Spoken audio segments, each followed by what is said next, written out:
Welcome everyone. Reflective mind में आप सभी का स्वागत है।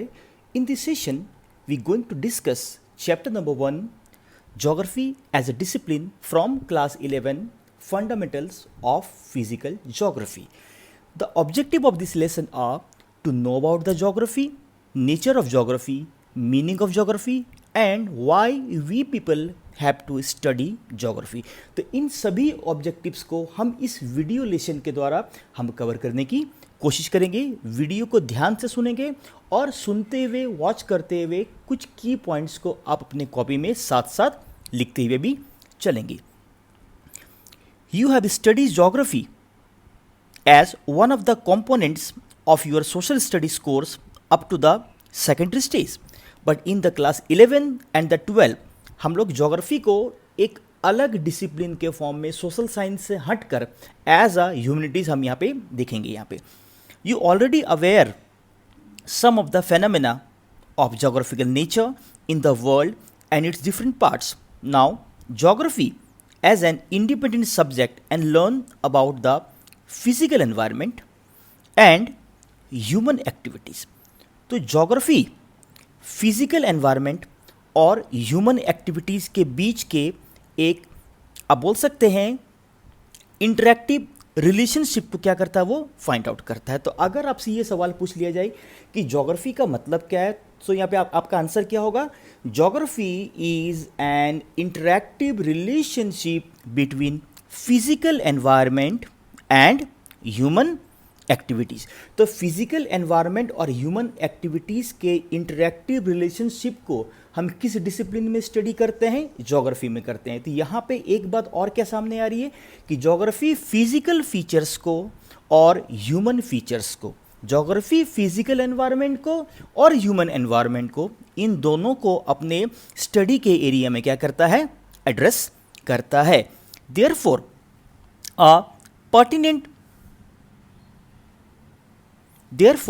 a pertinent question you can ask at this stage is why should we study geography? तो यहाँ पे एक सबसे पहला सवाल आता है कि हमें ज्योग्राफी को स्टडी क्यों करना चाहिए या ज्योग्राफी की पढ़ाई हमें क्यों करनी चाहिए। We live on the surface of the earth, हम अर्थ के सरफेस में रहते हैं। Our lives are affected by our surroundings in many ways. We depend on the resources to sustain ourselves in the surrounding area. हम लोग अर्थ के surface में रहते हैं और रिसोर्सेज का मतलब क्या होता है कि कोई भी ऐसी चीज़ जो हमारी रिक्वायरमेंट को, जो हमारी नेसेसिटी को, जो हमारी नीड को क्या करती है? फुलफिल करती है। चाहे वाटर की बात करें, एयर की बात करें, फॉरेस्ट की बात करें, सॉइल की बात करें, मिनरल्स की बात करें, ओर की बात करें, दे ऑल आर रिसोर्सेज, क्योंकि वो हमारे नेसेसिटी को, क्योंकि वो हमारे नीड्स को क्या करता है? फुलफिल करता है। Primitive societies subsisted on natural means of subsistence. अगर प्रीमिटिव सोसाइटीज़ की बात करें, उनकी डिपेंडेंसी अपने आसपास के इमीडिएट सेटअप पे ज़्यादा थी, क्योंकि उनके पास उस समय ज़्यादा ऑप्शंस नहीं थे।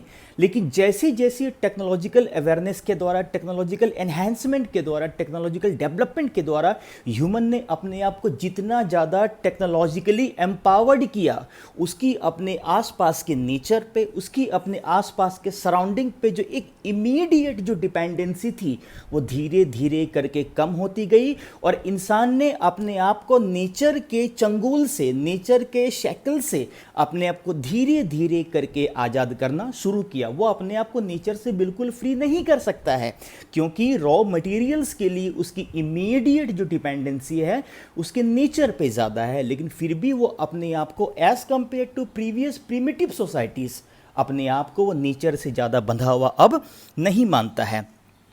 प्रीमिटिव सोसाइटीज़ की बात करें, वो edible plants, animals, with the passage of time we developed technologies and started producing our food using natural resources such as land, soil and water.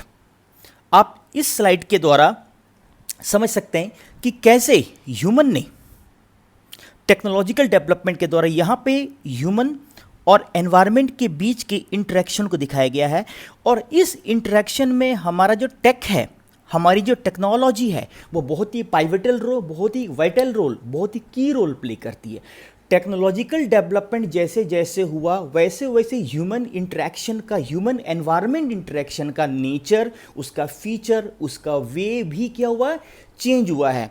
Primitive societies भी ह्यूमन एनवायरनमेंट के साथ अपने interaction को दिखाती थी और मॉडर्न सोसाइटीज़ भी human environment के साथ अपने इंटरेक्शन को दिखाती है। लेकिन अर्लियर इंटरेक्शन में और अभी के इंटरेक्शन में ड्यू टू टेक्नोलॉजिकल डेवलपमेंट बहुत ज़्यादा फर्क आया। तो यहाँ पे भी ज्योग्राफी का हमें एक डेफिनेशन के पॉइंट ऑफ व्यू से हमें एक यहाँ पे रिफ्लेक्शन क्या मिलता है कि ज्योग्राफी फिजिकल फीचर और ह्यूमन एक्टिविटीज़ के इंटरैक्टिव रिलेशनशिप को स्टडी तो करता ही है, साथ ही साथ ज्योग्राफी में ह्यूमन एनवायरनमेंट इंटरैक्शन को भी हम लोग मीनिंगफुली एड्रेस करने की क्या करते हैं, कोशिश करते हैं। आगे देखें, edible plants, we adjusted our food habits and clothing according to prevailing weather conditions। हम अपने फूड हैबिट को, अपने अटायर को, अपने वियरिंग को, अपने क्लॉथिंग को अलग अलग सीजन के अकॉर्डिंग या समथिंग स्पेसिफिक एरियाज के क्लाइमेट के अकॉर्डिंग क्या करते हैं, एडजस्ट करते हैं। There are variations in the natural resources base technological development adaptation with the modification of physical environment, social organizations and cultural development। जैसे जैसे कोई भी सोसाइटी जो भी कल्चर डेवलप करता है वैसे वैसे नेचर के साथ उसका एडजस्टिंग, उसका एडेप्टिंग वे भी क्या होता है, बदलता जाता है। जैसे प्रिमिटिव सोसाइटीज़ में देखें कि उसके पास नेचर के साथ एडेप्ट करने के लिए ज़्यादा ऑप्शन नहीं था, नेचर जैसे उसे ऑप्शन देता था वैसा ही ऑप्शन उसके पास अवेलेबल होता था। लेकिन आज क्या है कि आज अगर हमें बहुत तेज़ बारिश हो रही है तो हम रेनकोट पहन के बाहर निकल सकते हैं, हम अम्ब्रेला लेके बाहर निकल सकते हैं। अगर हमें बहुत ज़्यादा गर्मी लग रही हम कूलर चला सकते हैं, हम अपने एसी को स्विच ऑन कर सकते हैं। लेकिन ये ऑप्शंस पहले उतने ज़्यादा अवेलेबल या प्रिमिटिव सोसाइटीज़ के रिस्पेक्टिव में देखें तो बिल्कुल भी वहाँ पे नहीं थे। लेकिन इंसान ने अपने आप को टेक्नोलॉजी के द्वारा और टेक्नोलॉजी ने ह्यूमन एनवायरनमेंट के बीच के इंटर रिलेशनशिप को, उसके बीच के इंटरेक्शन को और ह्यूमन का नेचर के प्रति उसके अपने एडेप्टिंग फिगर को क्या किया है, चेंज किया है। As a student of geography, you should be curious to know about all the phenomena which vary over space। As a geography या एज अ जोग्राफर होने के नाते पृथ्वी के सरफेस में, अर्थ सरफेस में जितने भी प्रकार के variation in the terms of physical activities और in the terms of human activities, आप उसको जानने के लिए या उसको जानने के लिए आपके अंदर एक प्रकार की क्यूरियोसिटी या आपके अंदर एक प्रकार का क्यूरियस नेचर होगा। और ज्योग्राफी का अल्टीमेट उद्देश्य सिर्फ किसी एग्जाम में अच्छे नंबर को लाना नहीं है, बल्कि उसका एक ज़्यादा लर्निंग मीनिंगफुल ऑब्जेक्टिव देखे तो अपने आसपास के फिनोमेना को समझने के लिए आपकी अंडरस्टैंडिंग को, आपके थिंकिंग को और आपके क्यूरियोसिटी को भी एक प्रकार से मीनिंगफुली ट्रिगर करना भी है। यहाँ पे you learn about the diverse lands and people. Mountain के बारे में, प्लेटू के बारे में, प्लेन के बारे में, हम इन सभी फीचर्स को ज्योमॉर्फोलॉजी में इन डिटेल आगे आने वाले चैप्टर्स में स्टडी करेंगे। लेकिन अगर दार्जिलिंग की बात करें, अगर हम मालवा प्लेटू की बात करें, अगर जलपाईगुड़ी के दुआर या तराई रीजन में रहने वाले लोगों की बात करें, तो ये तीन अलग अलग physical feature, Darjeeling from mountain side, Malwa from plateau and Terai region Jalpaiguri from plain side दिखाता है। लेकिन यहाँ पे आप देखें तो ये सिर्फ लैंडफॉर्म ही डिफरेंट नहीं है, यहाँ का क्लाइमेट, यहाँ का सॉयल, यहाँ का फिजिकल कंडीशंस, यहाँ का क्लाइमेटिक कंडीशंस, यहाँ पे वाटर की अवेलेबिलिटी, इसमें भी एक ड्रास्टिक डिफरेंस दिखाया था। और उसी के अकॉर्डिंग यहाँ पे ह्यूमन एक्टिविटीज़, उसका सोशल लाइफ, उसका कल्चरल लाइफ में भी डिफरेंसेस देखा जाता है। यहाँ पे क्रॉपिंग पैटर्न भी डिफरेंट है। यहाँ पे जलपाईगुड़ी में अगर आप देखें तो यहाँ पे जनरली किसकी खेती ज़्यादा हो जाती है, यहाँ पे टी प्लांटेशन देख सकते हैं आप, यहाँ पे अनानास की खेती ज़्यादा देख सकते हैं, पैडी देख सकते हैं, जूट देख सकते हैं। लेकिन अगर आप मालवा प्लेटू में जाएं तो वहाँ पे आपको कॉटन ज़्यादा दिखेगा। दार्जिलिंग में जाएं तो वहाँ पे टी प्लांटेशन दिखेगा। लेकिन दार्जिलिंग का इम्पॉर्टेंस उसके मेन टूरिस्ट डेस्टिनेशन के कारण ज़्यादा है वहाँ पे। तो ये तीन अलग अलग फिजिकल फीचर और उससे इंट्रिकेटली कोरिलेटेड या इंटीग्रेटेड आप वहाँ की ह्यूमन एक्टिविटीज़, उसके सोशल लाइफ, उसके कल्चरल लाइफ को भी आप यहाँ पे इजीली एड्रेस कर सकते हो। You should also be interested in understanding the changes which have taken place over time. देखिए कोई भी दो चीज़ याद रखिएगा, एक होता है स्पेस, एक होता है टाइम। स्पेस को हम लोग ज्योग्राफी में बोलते हैं स्पेशियल। तो स्पेशियल का मतलब क्या होता है? Not special, special, SPATIEL। Special का मतलब related to space, and time को बोलते हैं temporal, related to time. Space और टाइम के अकॉर्डिंग कोई भी चीज़ स्टैटिक नहीं होती है और वो डायनेमिक होती है। कहा ही जाता है कि transformation is the basic feature of our nature. तो यहाँ पे स्पेस और टाइम के अकॉर्डिंग जो भी चेंज हो रहा है अर्थ के सरफेस में, ज्योग्राफी उन चेंजेस को भी एड्रेस करता है। उन चेंजेस के पीछे कौन कौन से कारण हैं उसको भी जानने की कोशिश करता है, और उस कारण और उसके प्रभाव, उसके कॉज और उसके कॉन्सिक्वेंसेस के बीच में किस प्रकार का एक रिलेशनशिप है उसको भी ज्योग्राफी एड्रेस करने की कोशिश करता है। इस पॉइंट ऑफ व्यू से ज्योग्राफी लैंडफॉर्म्स के वेरिएशन को नहीं, वो ह्यूमन एक्टिविटीज, सोसाइटीज, कल्चरल तमाम प्रकार के अपने डाइवर्सिटीज, अपने वेरिएशन को अपने स्टडी के पेरिफेरी में क्या करता है? शामिल करता है। ये बच्चे हम जितने भी पॉइंट्स को डिस्कस कर रहे हैं, ये सभी पॉइंट्स ज्योग्राफी के नेचर या उसके स्कोप या उसके फीचर या उसके प्रॉपर्टीज के बारे में ही बता रहे हैं। ज्योग्राफी इक्विप्स, ज्योग्राफी आपको सक्षम बनाता है you to appreciate diversity, diversity को अप्रिशिएट करना है, unity in diversity, and investigate, उसके पीछे छिपी रीजन को you people have to know, investigate into cause responsible for creating such variations over time and space. लेकिन इसके लिए आपको कुछ प्रैक्टिस करना पड़ेगा, उसके लिए आपको एक प्रोलॉन्ग्ड प्रैक्टिस करना पड़ेगा, उसके लिए आपके पास कुछ एक ऐसी सिस्टमेटिक प्रोसेसेस के द्वारा कुछ ऐसी एक्वायर्ड चीज़ें होनी चाहिए, लाइक स्किल्स, जिसके द्वारा आप चीज़ों को क्या कर सकते हैं? अच्छे से सिस्टमेटिकली जान सकते हैं। और उसी में सबसे इंपॉर्टेंट रोल प्ले करता है हमारा ग्लोब और हमारा मैप। आप लोगों ने अपने प्रीवियस क्लासेस में ग्लोब और मैप के बारे में पढ़ रखा होगा। जब हम लोग स्टडी करते हैं, स्कूलों में पढ़ते हैं, कॉलेजों में पढ़ते हैं, तो बहुत सारी चीज़ें हम लोग बनाते हैं, लाइक जो चीज़ जैसा है उसको एग्जैक्टली तो उस फॉर्म में नहीं बनाया जा सकता है, लेकिन उसके नियर बाय उसे बनाने की कोशिश की जाती है, और उसी से जुड़ा हुआ एक टर्म है ग्लोब। तो अगर आपसे पूछ लिया जाए कि अर्थ का सबसे नियर, नॉट एग्जैक्ट, अर्थ का सबसे नियर रिप्रेजेंटेशन कौन करता है? ग्लोब करता है, नॉट एग्जैक्ट रिप्रेजेंटेशन। अर्थ का सबसे नियर बाय रिप्रेजेंटेशन कौन सा मॉडल करता है? ग्लोब। और ग्लोब को हम कई बार अर्थ का मिनिएचर, उसका छोटा रूप भी कहते हैं, जो एक 3D फॉर्मेट का, एक 3D शेप का क्या होता है? एक मॉडल होता है, उसी को क्या कहते हैं? ग्लोब। लेकिन ग्लोब की सबसे बड़ी खासियत क्या होती है कि हम उसमें अर्थ को लगभग उसके मोर और लेस सिमिलर फीचर में we can depict, we can present. लेकिन ग्लोब की सबसे बड़ी कमी क्या है कि हम उसके संपूर्ण भाग को, उसके कंप्लीट पार्ट को, उसके होलिस्टिक फिगर को एक बार में विजिबल नहीं कर सकते। उसका एक भाग हमेशा इनविजिबल होगा, सामने वाले भाग को अगर आप देखो। तो ग्लोब को उसके सारे फीचर के साथ अच्छे से स्टडी करने के लिए जब हम उसे एक फ्लैट पेपर में, उसे एक प्लेन पेपर में by which technique that will be map projection, उसे क्या करते हैं? रिप्रेजेंट करते हैं, तो हम उसे ही क्या कहते हैं? मैप कहते हैं। क्या कहते हैं? मैप। तो ग्लोब क्या है? ग्लोब एक अर्थ का नियर बाय मॉडल है 3D में, और उसी को फ्लैट पेपर में, प्लेन पेपर में ड्रॉ करना विल बी मैप। तो ग्लोब 3D होता है, मैप 2D होता है, और जिस टेक्निक के द्वारा हम ग्लोब को मैप में कन्वर्ट करते हैं, हम उसी को मैप प्रोजेक्शन कहते हैं। हम इनको प्रैक्टिकल ज्योग्राफी में इन डिटेल में डिस्कस करेंगे। तो यहाँ पे अभी हम लोग क्या बता रहे थे कि आपको कुछ स्पेसिफिक स्किल्स की जरूरत पड़ेगी कि ग्लोब को मैप में कन्वर्ट करने के लिए।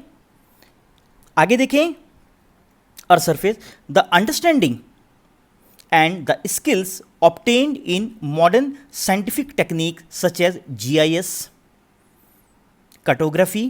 अब देखिए यहाँ पे दो टर्म है बच्चे, एक है GIS। हम लोग इसको प्रैक्टिकल ज्योग्राफी में डिटेल में एड्रेस करेंगे। GIS का मतलब होता है ज्योग्राफिक इंफॉर्मेशन सिस्टम। GIS एक सॉफ्टवेयर होता है, और जिस सॉफ्टवेयर में पृथ्वी के हर पार्ट के बारे में बेसिक इंफॉर्मेशन डेटा के फॉर्म में, डेटम के फॉर्म में, ग्राफ के फॉर्म में, मानचित्र के फॉर्म में, और भी अलग अलग फॉर्मेट में फीड किए हुए होते हैं, जहां से आपको एक रेडीमेड डेटा आपको मिल सकता है। हम उसी सॉफ्टवेयर को क्या बोलते हैं? Geographic information system. और एक यहाँ पे टर्म आया है कार्टोग्राफी। कार्टोग्राफी का मतलब समझिए, जो science of map making, map making का जो साइंस है, हम उसी को कार्टोग्राफी कहते हैं। और cartography basically a branch of civil engineering है ना। ज्योग्राफी ह्यूमैनिटीज के कुछ उन डिसिप्लिन में से हैं जो अपने थ्योरी सेगमेंट के साथ साथ, जिसमें थेरेटिकल सेगमेंट के साथ साथ उसके प्रैक्टिकल सेगमेंट का भी अपना एक अलग इंपॉर्टेंस होता है, और वही आपको और स्किल्ड बनाता है, आपके भीतर में एक प्रकार के स्किल को क्या करता है, वो जनरेट करता है। तो कार्टोग्राफी का मतलब क्या होता है कि science of map making is cartography, और कार्टोग्राफी के काम को करने वाले को क्या बोलते हैं, कार्टोग्राफर। जो मानचित्र बनाने की जो कला है उसे हिंदी में क्या बोलते हैं, कार्टोग्राफी कहते हैं या कार्टोग्राफी बोल सकते हैं, और कार्टोग्राफी को करने वाले को क्या बोलते हैं, कार्टोग्राफर कहते हैं। तो जीआईएस कंप्यूटर कार्टोग्राफी का मतलब क्या है कि जो कार्टोग्राफी पहले मैनुअल होती थी, पहले लोग अपने हाथों से करते थे, अब उसको हम लोग कुछ कंप्यूटर टेक्नोलॉजी के द्वारा, संगणक के द्वारा हम लोग करते हैं, तो उसे क्या बोलते हैं, computer cartography. Now the next question which about you may like to ask is what is geography. तो अभी तक हमने किया कि ज्योग्राफी में किन चीज़ों को स्टडी करें, ज्योग्राफी किन चीज़ों की स्टडी करता है, तो फिजिकल एनवायरनमेंट और ह्यूमन एक्टिविटीज़ के बीच के इंटरेक्टिव फीचर को, ह्यूमन एनवायरनमेंट इंटरेक्शन को टेक्नोलॉजी के द्वारा जो प्रिमिटिव से मॉडर्न ह्यूमन बीइंग में कन्वर्ट हो चुका है। You know that earth is our home. पृथ्वी को उसके 7 डिफरेंट प्लैनेट के साथ हम लोग सोलर सिस्टम में शामिल करते हैं, और अर्थ ही एकमात्र ऐसा उन सोलर सिस्टम में एक ऐसा प्लैनेट है जिसमें प्रेजेंट में क्या है, लाइफ है। इसलिए अर्थ को स्टडी करना ज्योग्राफी के भीतर में और भी ज़्यादा इंपॉर्टेंट हो जाता है। It is also the home of many other creatures big and small which live on the earth and sustain. The earth surface is not uniform. Earth का सरफेस यूनिफॉर्म नहीं है, कहीं पे आपको माउंटेन दिखता है, कहीं पे प्लेटू दिखता है, कहीं पे प्लेन दिखता है, और जैसे जैसे फिजिकल फीचर में डाइवर्सिटी है, वेरिएशंस है, और उसी डाइवर्सिटी उसी वेरिएशंस के साथ साथ उस फिजिकल फीचर के साथ इंटरेक्ट करते हुए ह्यूमन एक्टिविटीज़ के पॉइंट ऑफ व्यू से भी हमें lots of diversity, lots of variation देखने के लिए मिलता है। It has variations in its physical feature. There are mountain, hills, valley, plains, plateaus, ocean, lakes, desert, wilderness. There are variations in its social and cultural features too. कहीं पे paddy की खेती हो रही है, कहीं पे वीट की खेती हो रही है, कहीं पे शुगर केन, कहीं पे कॉटन, कहीं पे टोबैको, कहीं पे सरेल्स, कहीं पे मेज़, कहीं पे आप बोल सकते हैं मिलेट्स, लेकिन उसी के अकॉर्डिंग उस जगह का सोशियो कल्चरल एनवायरनमेंट भी उससे जुड़ा हुआ है। There are villages, cities, roads, railway, port, markets and many other elements created by human beings across the entire period of their cultural environment. This variation provides a clue. यही variation हमें clue provide कराता है कि, और ये geographer की खासियत होती है कि वो सिर्फ डाइवर्सिटी को देखेगा नहीं, ऑब्जर्व नहीं करेगा, बल्कि उसे फील करेगा, उसके पीछे छिपी रीज़न को वो जानने की कोशिश करेगा कि अगर जलपाईगुड़ी में चाय की खेती हो रही है और अगर मालवा प्लेटू में अगर कॉटन की खेती हो रही, तो क्या ऐसा कारण है, मालवा प्लेटू में क्या ऐसा प्लेटू लाइक फीचर है, क्या उससे जुड़ा हुआ वैसा physical conditions like water, like soil के टाइप में है, और जलपाईगुड़ी में क्या ऐसा फिजिकल कंडीशंस है लाइक यहाँ पे Dooars region, undulating plain areas, water की एम्पल अवेलेबिलिटी, जिस कारण से यहाँ पे अलग अलग प्रकार का हमें क्रॉप पैटर्न दिखता है और उससे जुड़ी हुई अलग अलग ह्यूमन एक्टिविटीज हमें दिखती है। तो इन चीज़ों को आपको समझना भी है और उसके पीछे छिपे रीजन को जानने की कोशिश भी करनी है। To understanding of the relationship between the physical environment and socio-cultural feature. The physical environment has provided the stage on which human societies enacted the drama of their creative skill. तो physical feature human को एक option देता है कि हमारे पास options हैं, हमने आपको ये फीचर दिया, अब आप इस फीचर को कैसे यूज़ करते हैं, आप इस रिसोर्स को कैसे यूज़ करते हैं, ये आप पे डिपेंड करता है। और जैसे जैसे फिजिकल एक्टिविटी, फिजिकल फीचर का नेचर चेंज होता है, उससे जुड़ी हुई ह्यूमन एक्टिविटीज़ का नेचर भी चेंज होता है, और यही वेरिएशन और डाइवर्सिटी को जन्म देता है। और इसी डाइवर्सिटी और वेरिएशंस को ज्योग्राफी अपने स्टडी में मीनिंगफुली क्या करता है, इन्वॉल्व करता है with the tools and techniques which they invented and afforded process of their cultural development. Geography term की बात करें तो ज्योग्राफी शब्द को सबसे पहली बार a Greek scholar 276 to 194 BC, जिसे हम लोग क्या कहते हैं, बिफोर क्राइस्ट पहले कहा करते थे।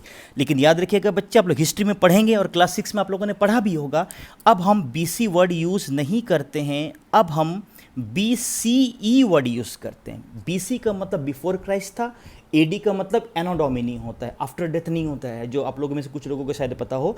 ठीक है, तो बीसी अब यूज नहीं करते हैं, अब बीसीई यूज करते हैं, जिसका मतलब क्या, before common era, not before या before Christ. The word has been derived from two roots, Greek language geo and ग्राफोस।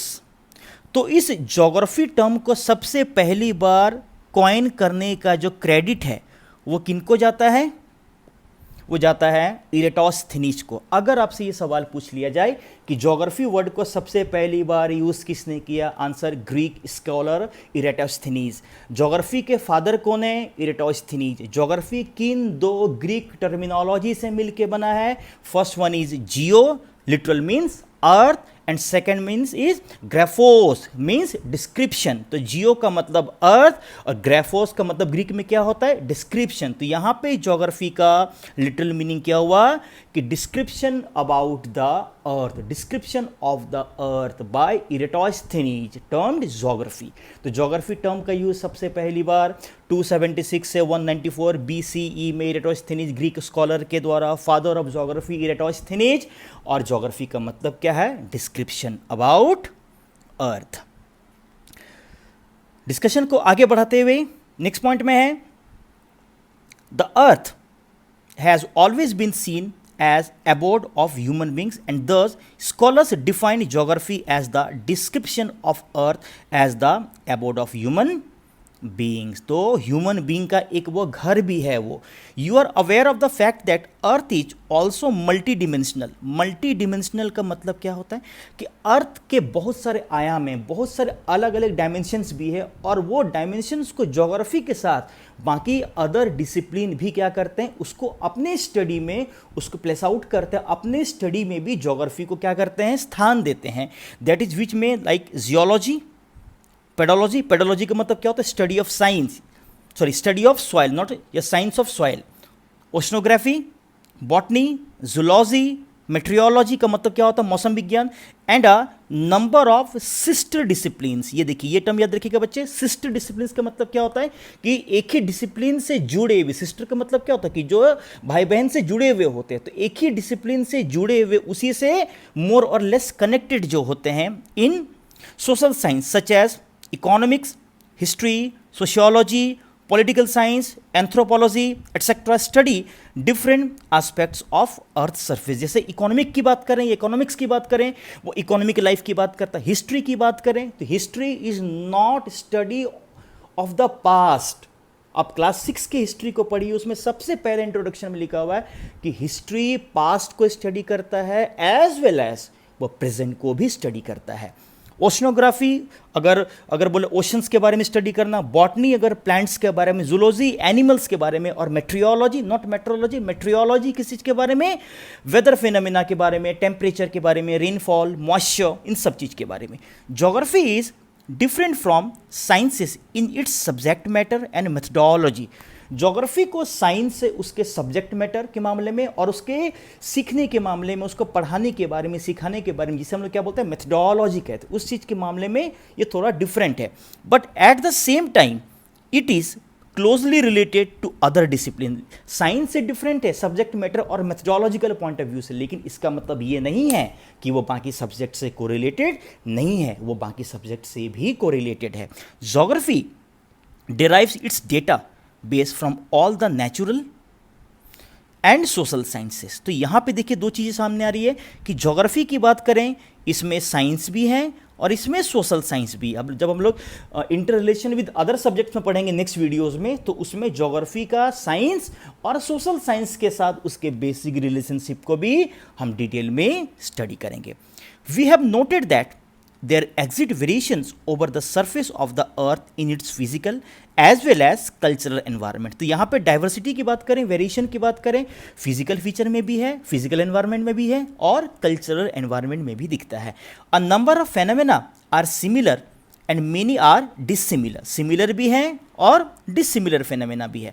और इस पॉइंट ऑफ व्यू से ज्योग्राफी का एक स्पेशल अप्रोच दिखता है, हम इसे ही एरियल डिफ्रेंसिएशन कहते हैं। एरियल का मतलब रिलेटेड टू एरिया और डिफरेंशिएशन का मतलब क्या होता है कि एक एरिया अपने फिजिकल फीचर, अपने ह्यूमन फीचर, अपने फिजिकल एनवायरनमेंट, अपने ह्यूमन एनवायरनमेंट के मामले में यूनिक है, उसमें एक प्रकार का यूनिकनेस देखा जाता है। और यूनिक का मतलब क्या है कि वो दूसरे फीचर से सिमिलर हो या ना हो, वो डिसिमिलर जरूर होगा।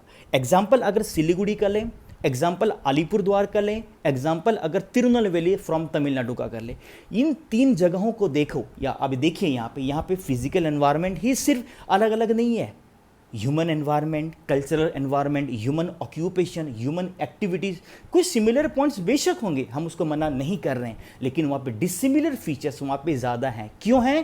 क्योंकि जैसा फिजिकल एनवायरनमेंट होगा, ह्यूमन एक्टिविटीज़ उसी प्रकार के फिजिकल एनवायरनमेंट से ही फैसिनेटेड होगी वहाँ पे, या अफेक्टेड होगी, या इन्फ्लुएंस्ड होगी।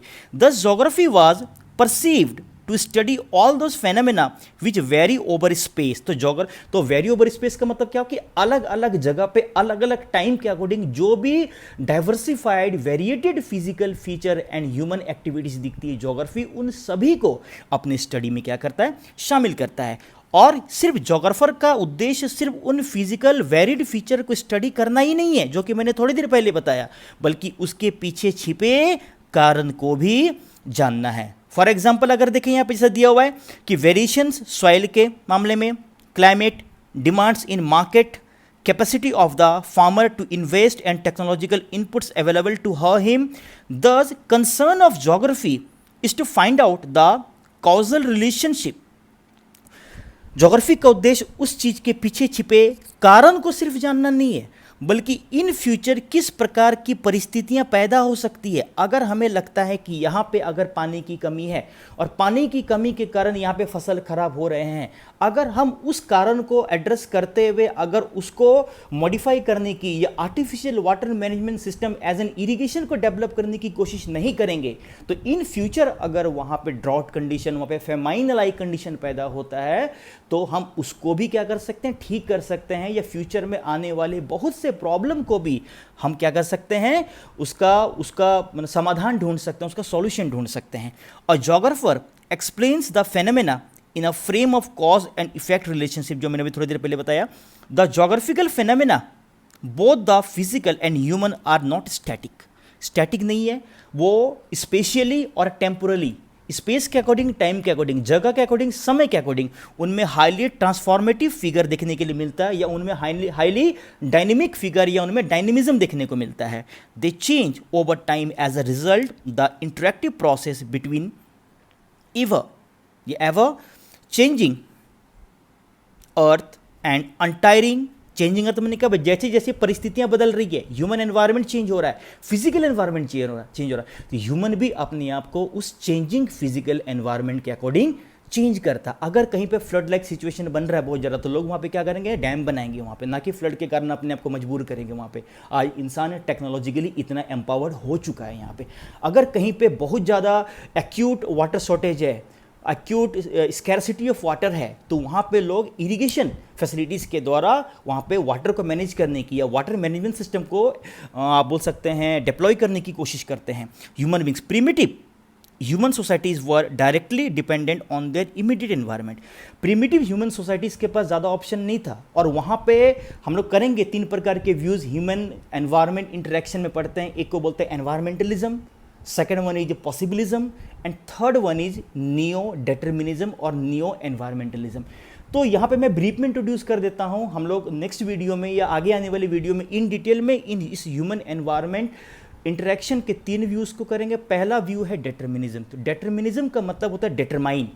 एनवायरनमेंट यहाँ पे डिटरमाइनिंग फिगर है, और एनवायरनमेंट जैसा ऑप्शन देगा ह्यूमन को वैसा ही उसके साथ बर्ताव करना है, फेस करना है।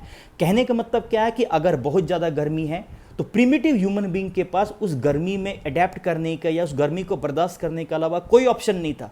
बहुत ज़्यादा बारिश है तो वो उस बारिश में वो बहुत ज़्यादा अपने लिए कोई डिफरेंट ऑप्शंस को सेलेक्ट नहीं कर सकता। ये कहता है एनवायरमेंटलिज्म। और एनवायरमेंटलिज्म क्या कहता है कि nature is everything, human is nothing. But possibilism क्या कहता है? पॉसिबिलिज्म कहता है कि नेचर, फिजिकल एनवायरनमेंट हमें ऑप्शन देता है।